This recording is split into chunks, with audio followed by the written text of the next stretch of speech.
오늘 함께 묵상하실 말씀은 사도행전 24장 말씀입니다. 바울이 드디어 총독 벨릭스 앞에 서게 됩니다.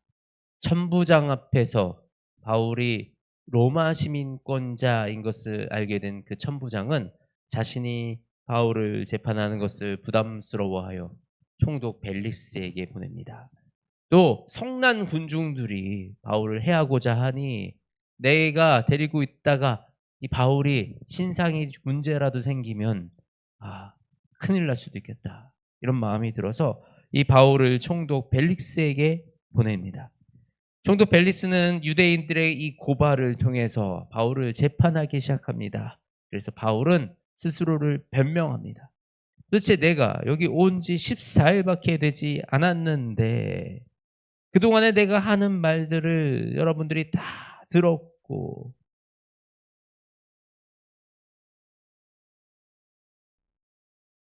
오늘 우리 함께 묵상하실 말씀은 사도행전 24장 말씀입니다. 사도 바울은 이 성난 군중들에 의해서 고발당하고, 그래서 우리 천부장이 바울을 잡아갑니다.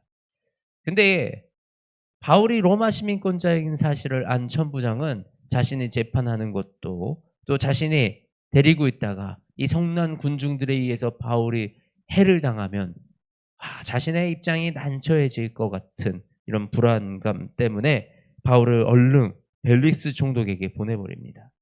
벨릭스 총독은 이 유대인들의 고발을 통해서 바울에게 변명할 기회를 줍니다. 바울은 자신의 상황에 대해서 변명을 합니다. 내가 이 예루살렘에 올라온 지가 열 이틀밖에 안 됐는데 내가 도대체 무슨 죄를 지었다고 하는 것입니까? 내가 성전에서 누구와 변론하는 것이나 회당 또는 시중에서 무리를 소동하게 하는 것을 보지 못하였으니 나는 아무런 잘못을 행하지도 않고 우리 소동도 일으키지 않았다. 내가 한 것은 오직 죽은 자의 부활에 대하여 너희가 너희 앞에 신문을 받는다라고 얘기하는 겁니다. 내가 죽은 자의 부활에 대하여 얘기한 것에 대해서 이들이 지금 이렇게 나를 고소 고발하는 것이다.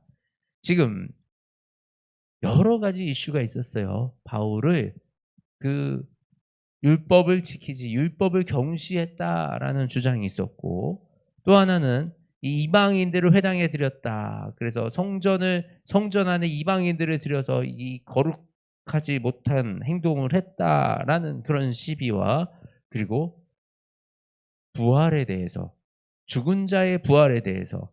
그런데 바리새인들은 죽은 자의 부활을 믿는 사람들이었습니다. 그러나 예수님의 부활은 받아들이지 못하고 있는 상황이었던 거죠. 이런 논리가 설명이 안 되는 상황입니다. 우리가 차분히 생각해보고 천천히 생각한다면, 부활을 믿는 사람이, 이 이사야 말씀을 읽었던 사람이, 구약 성경에 기록된 메시아가 오셔서 그분이 죽었다 다시 살아나셨는데 그분을 믿지 못하고 바라보지 못하는 것, 얼마나 안타까운 일입니까? 바로 이 사두개인들은 이 부활조차 믿지 못했던 사람들, 그러니 예수 그리스도의 부활을 믿을 수가 없었겠죠. 그래서 바울은 그 부활을 중심 문제로 이 법정 안에서 부활을 세우는 것입니다. 이 벨릭스 총독은 어떤 사람이었냐? 굉장히 야비한 사람이었다라고 기록이 되어 있어요. 우리 요세푸스의 이 저서의 그 기록에 따르면 벨릭스는 자신의 그 이득을 위해서 아주 교묘하게 여기 붙었다 저기 붙었다 그 말을 바꾸는 그런 사람이었습니다. 그런데 이 벨릭스 총독의 아내가 유대인이었어요. 아내가 유대인이어서 이 사람이 이 유대인의 이 속해 있다, 이 사람도 유대인이었다라고 우리가 알 수가 있습니다. 그런데 그 아내는 유대인이었기 때문에 말씀에 대해서 더 잘 알았겠죠. 그의 아내는 예수님에 대해서도 궁금했습니다.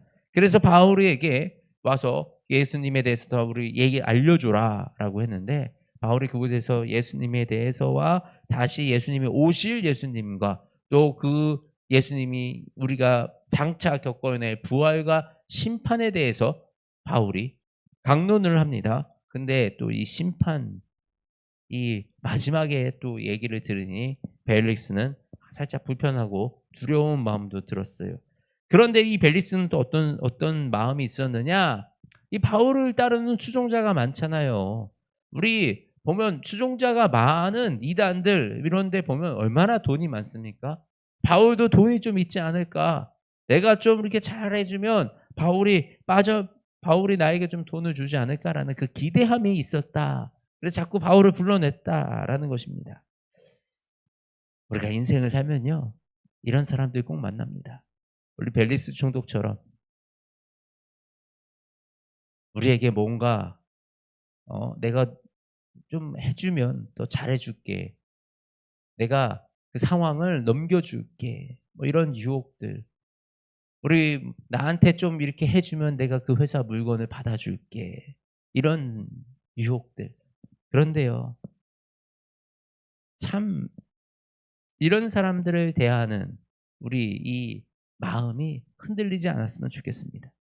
바울은 사실 줄 돈도 없었을 거예요. 가진 것도 없었어요.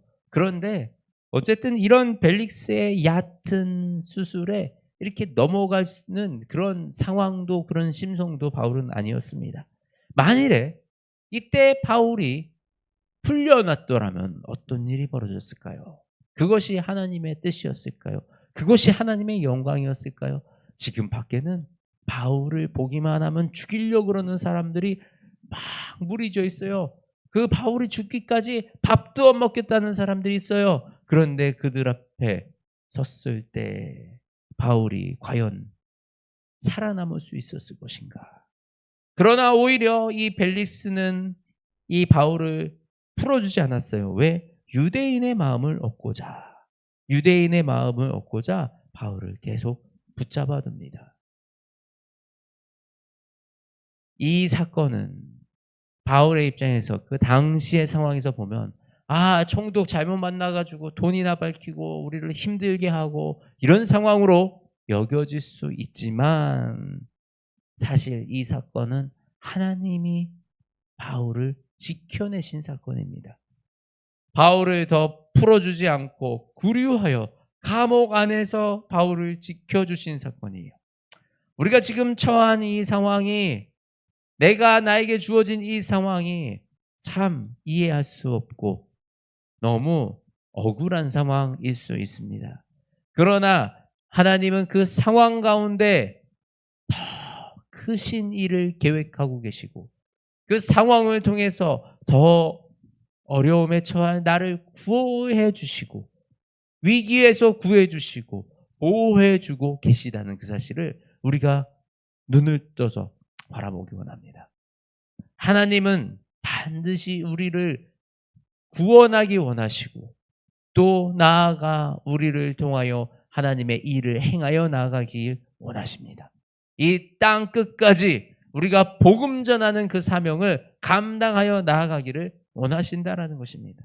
그것을 위해서 하나님은 우리를 지키시고 보호하시며 특히 우리가 기뻐할 때 우리가 기뻐서 하나님을 찬양할 때 하나님도 너무나도 기뻐하시는 우리를 사랑하시는 분이라는 것이죠. 하나님의 모든 일에는 이 사랑이 중심이 되어 있다라는 사실을 우리가 기억해야 됩니다.